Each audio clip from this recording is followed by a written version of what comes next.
अगर आप प्लान और सेक्शन समझ लेते हो लेकिन एलिवेशन ड्राइंग नहीं समझते हो तो साइट एजुकेशन अधूरा है। आज हम इसे एकदम सिंपल लैंग्वेज में समझेंगे।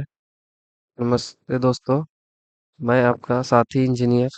आज हम सीखेंगे कि किसी भी स्ट्रक्चर के एलिवेशन ड्राइंग को साइट पर कैसे पढ़ते हैं। एलिवेशन ड्राइंग को असल में स्ट्रक्चर का साइड व्यू या साइड का दिखाया सामने का साइड का व्यू दिखाया जाता है। इसमें आपको स्ट्रक्चर की बाहरी शेप, वर्टिकली हाइट का आइडिया मिलता है। ये वैसे पूरा हाइट दिया हुआ है। Vertically height.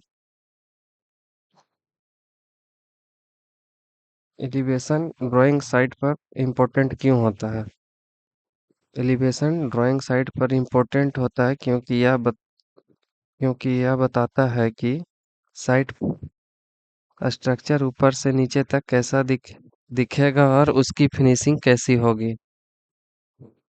पहला एग्जांपल में हम समझेंगे कि ओवरऑल हाइट, जैसे यहाँ पे अपना एलिवेशन दिया हुआ है, इसका ओवरऑल हाइट क्या होगा। ये अपना स्ट्रक्चर हो गया। उसके बाद जो भी फॉर्मेशन का काम होगा वो टोटल हाइट दिया हुआ है एलिवेशन में।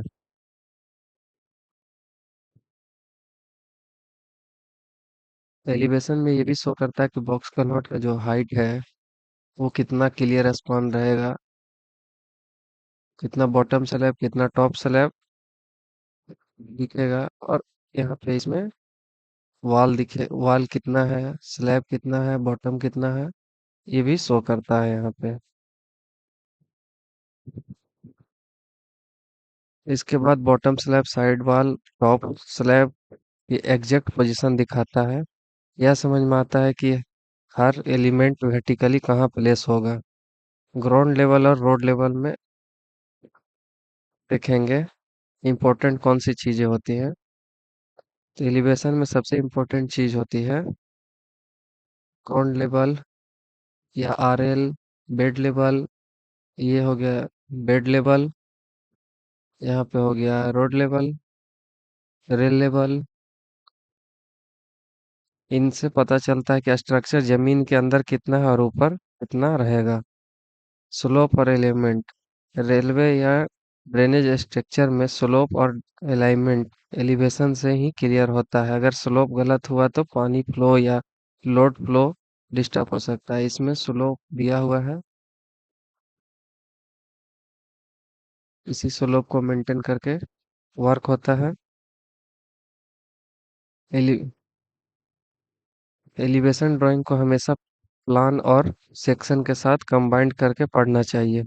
अकेले एलिवेशन देखकर साइट एजुकेशन करना रिक्सी हो जाता है।